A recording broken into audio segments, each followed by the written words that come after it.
I am so glad you're here because if you've got an Organic Chemistry 2 final coming up, then this video is going to help you ace your final exam. Because in this video, we're going to practice all of the things that you can expect, like aromaticity, reaction mechanisms, and multi-step synthesis. And first up is aromaticity. Take a look at each of these molecules and see if you can figure out which of them are aromatic, anti-aromatic, or not aromatic at all. I always mess these up. That's because you're not using this checklist to ensure aromaticity. We need to check if the molecule is cyclic or not, whether or not it's planar, are the pi electrons fully conjugated, and also does it satisfy Hückel's rule? In other words, are there 4n plus 2 pi electrons? The first molecule is known as the cyclopentadienyl anion, and we can clearly see that there are 2, 4, 6 pi electrons in this cyclic system, and it's also planar. So in other words, we know that it is cyclic, it's planar, and there are 4n plus 2 pi electrons. And importantly, the pi electrons located in this orbital are going to be perfectly symmetrical with which to do the conjugation with the other pi orbital electrons. Because remember, what we're looking for with conjugation is the ability to delocalize the pi electrons in this system. And since they are all fully conjugated, this molecule is in fact fully aromatic. For our next example, we're looking at bromobenzene, which again is cyclic, it's planar, it's fully conjugated, and there are 2, 4, 6 pi electrons, which satisfies Hückel's rule. So this molecule is also fully aromatic. In our next example, we're looking at a 7-membered ring with 3 pi bonds. Remember that in each pi bond, there are 2 pi electrons.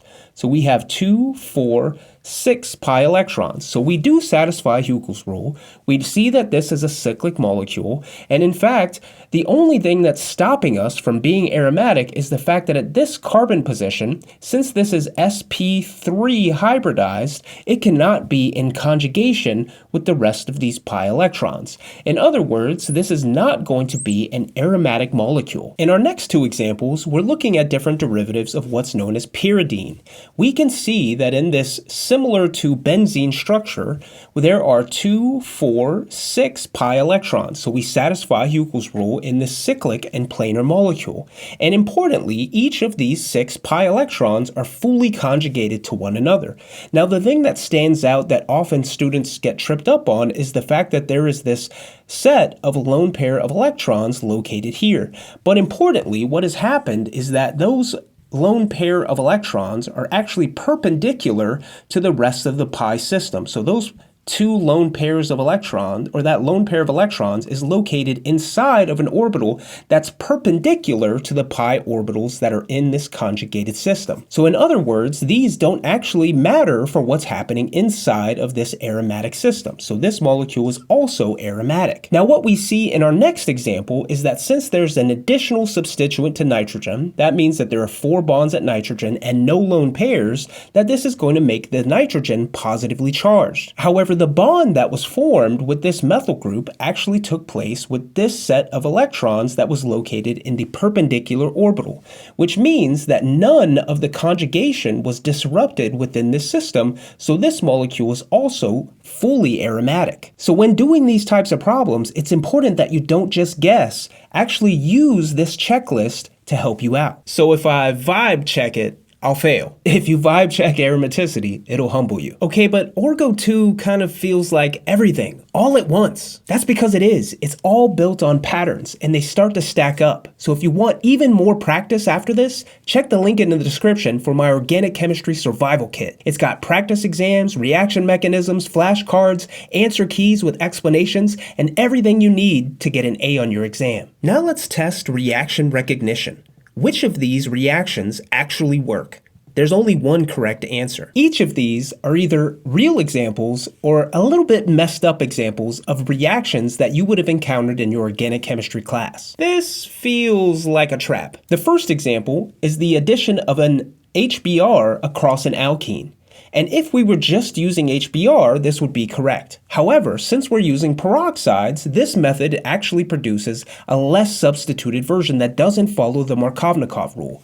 It would place the bromine at this position instead. So because of that, this reaction is actually wrong. In our next example, we're doing an electrophilic aromatic substitution, specifically a Friedel-Crafts acylation. However, because our starting material contains a nitrogen, this is actually going to poison our catalyst. It's not going to allow this acyl chloride or acid chloride to coordinate to the Lewis acid, and as a result, this reaction would not proceed. So you need to be careful when looking at the different functional groups that are part of your molecules. In this next bottom example, we're doing a nucleophilic aromatic substitution, where we're trying to replace this methyl group with a methoxy group. However, a methyl group, you should know, is never going to be a good leaving group, and as a result, this reaction cannot occur. The next reaction is a Diels-Alder reaction, where it appears as though we're taking a diene, reacting it with a dienophile in the presence of heat, which is written as delta, to make a brand new cyclohexene ring as well as the rest of the substituents. However, what you should notice is that in this product, we see that both of these substituents which have been added are pointing upwards or towards this top ring, and as a result, we would say that that's the exo product. However, when you learned about the Diels-Alder reaction, it's likely that you learned that the more favored product is going to be the endo product, which means that this reaction is also not correct. Now, by process of elimination, that means you know that this one has to be correct, and this is an example of nucleophilic aromatic substitution, where if you use a really strong base, you can proceed via a benzyne intermediate. I'll put the mechanism on the screen for this type of reaction here, where we're generating a brand new aniline derivative, and therefore this is the only correct reaction of this bunch. Now let's level up. Draw the mechanism for this intramolecular acetal formation. Oh, we're drawing now? This is what's known as an intramolecular acetal formation, and you know that we have an acetal anytime you have a carbon where both sides of that carbon contain ethers coming off of it. And the first step of this mechanism is usually through the use of a weak acid,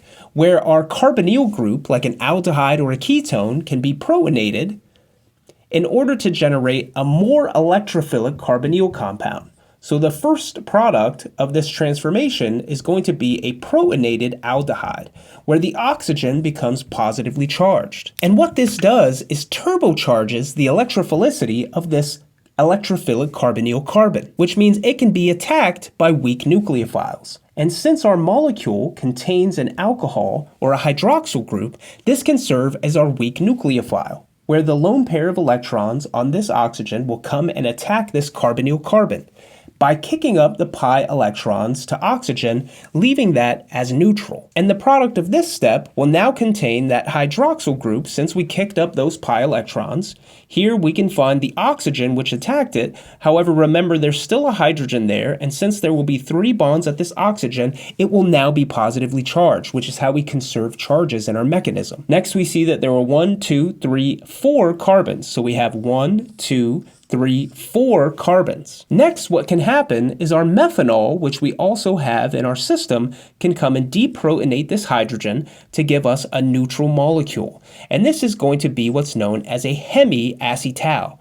A hemiacetal is anytime you have a carbon with an OH group coming off of it, and on the other side we have the rest of this ether. And notice it's kind of the halfway point between our starting material and our acetal. And again, that's known as a hemiacetal. And now that we have protonated our methanol, we now have a brand new positive charge, where now this oxygen will be positively charged, and this will allow this to serve as an acid, and that acid can actually be used to protonate this hydroxyl group to regenerate methanol and also give us a brand new protonated hydroxyl group. So now we will see that we have generated this species, which can act as a fantastic leaving group, because now we can have water as our leaving group. And now importantly, remember this oxygen still has a lone pair of electrons on it. And those lone pair of electrons can collapse down and kick off our leaving group in the formation of our acetal. So now we have this 5-membered ring where we have our oxygen here with a carbon to oxygen double bond, which means that this oxygen will now become positively charged and this carbon will be incredibly electrophilic. So much so that our methanol, which we regenerated previously, can come in and attack using its lone pair of electrons at that electrophilic carbon position. This is then going to kick over these pi electrons to oxygen, and then we're almost to our final product. However, remember that our methanol contained a hydrogen coming off the oxygen as well, so this oxygen will be positively charged.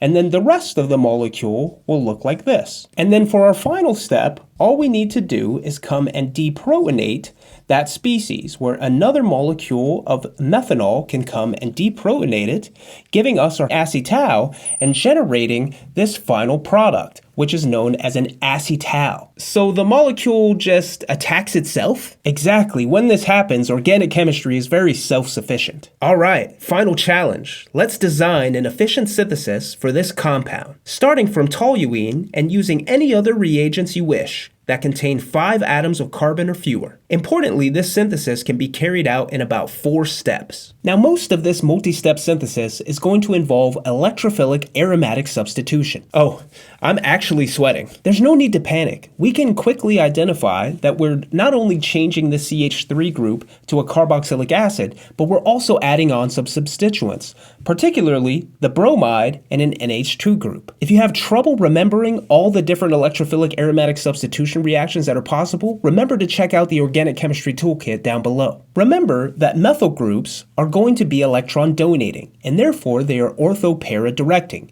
Particularly though, the para position will be likely to be substituted upon electrophilic aromatic substitution because the ortho groups are a little bit under steric hindrance. So we can do a nitration where we add HNO3 in the presence of sulfuric acid, so H2SO4, then I can nitrate that para position since it is going to be less sterically hindered. And that will place an NO2 group para to our methyl group. And now importantly, what we've done is we've made our next step more specific to happen at the ortho position to the methyl group, or the meta position to the NO2 group.